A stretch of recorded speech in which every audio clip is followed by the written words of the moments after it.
साल भर पहले पापा की तबीयत अचानक खराब हुई और उन्हें हॉस्पिटल में भर्ती करना पड़ा। पता चला उनकी छोटी छोटी लापरवाही का नतीजा ये बड़ा खामियाजा था। उनका दर्द, उनकी परेशानी समय के साथ बढ़ते जा रहे थे। डॉक्टर ने भी कई सारे टेस्ट किए और जब उसकी रिपोर्ट बताई तो मेरे पैरों तले से जमीन ही खिसक गई। मेरी जिंदगी में जैसे अंधेरा सा छा गया था, क्योंकि पापा को टीबी हो गया था।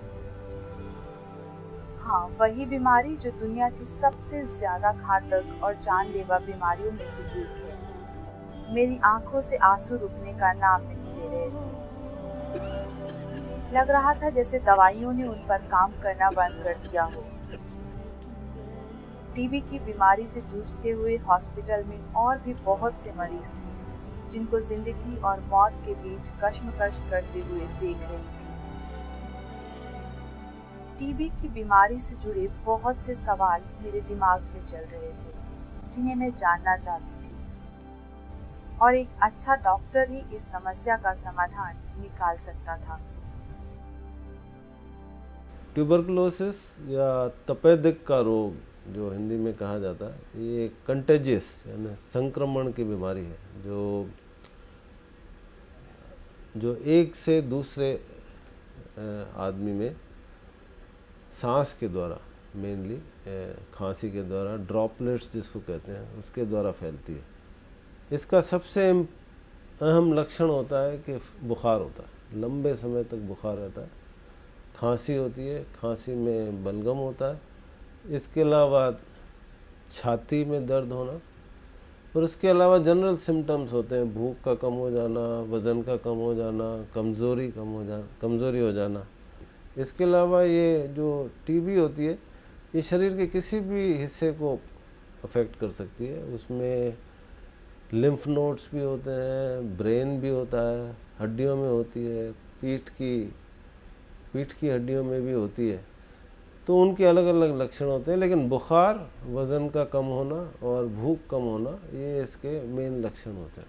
समय से उपचार किया जाए तो ये क्योरेबल प्रॉब्लम होती है। लेकिन इंडिया में अब जो हम देख रहे हैं कि ट्यूबरकुलोसिस हर तबके के लोगों को होती है, क्योंकि ये संक्रमण की बीमारी है। जब ये ज़्यादा बढ़ जाती है, जो मेन दवाइयाँ होती हैं, एक तो रिफेम्पिसिन जैसे मैंने आपको बताया, दूसरा होती है आइसोनाइजिन।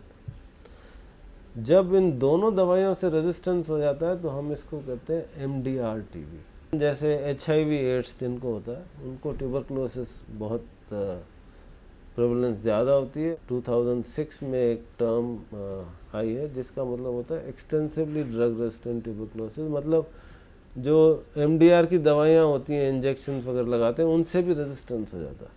और भारत सरकार पिछले कई वर्षों से रिवाइज नेशनल ट्यूबरकुलोसिस प्रोग्राम के तहत मुफ्त में दवाइयाँ और डायग्नोसिस की सुविधा मुहैया कराती है। 10 साल से भी ज़्यादा हो गए, कोई नई दवाई इसमें आई नहीं है। अगर नई दवाई आएंगी तो वो बहुत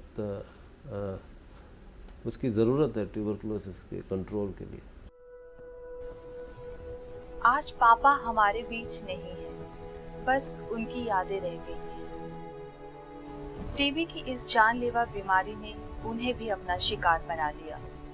मैं उन लाखों हजारों परिवारों का दर्द समझ सकती हूँ जो मेरे जैसे मेंटल ट्रॉमा से होकर गुजरे हैं। आज मैं उठ खड़ी हुई हूँ इस बीमारी के खिलाफ समाज को और आपको जागरूक करने के लिए, और साथ ही अदा करती हूँ शुक्रिया CSIR और OSDD के इस प्रयास का, जिसने मुझे आप तक अपनी आवाज पहुंचाने का मौका दिया। आज नई दवाओं की खोज बहुत जरूरी है इस बीमारी को समाज से उखाड़ फेंकने के लिए।